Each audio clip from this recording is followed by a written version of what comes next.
ভাষা শহীদদের আমার প্রণাম এবং পৃথিবীর সব দেশের সব কালের এবং বাংলা ভাষার তরুণ কবিদের এক বুক ভালোবাসা দিয়ে এই প্রথম পাঠ করব কবি রূপময় ভট্টাচার্যের একটি কবিতা, ছোট্ট এবং অসাধারণ।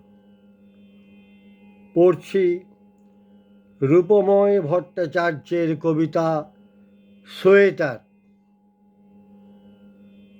এ জন্মে ভেড়া হয়ে আছি,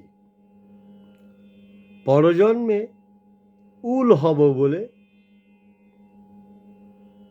তুমি কাঁটায় বুনে নিও সন্তান লাভের বাসনা। পড়লাম কবি রূপময় ভট্টাচার্যের কবিতা, কবিকে আমার এক বুক ভালোবাসা।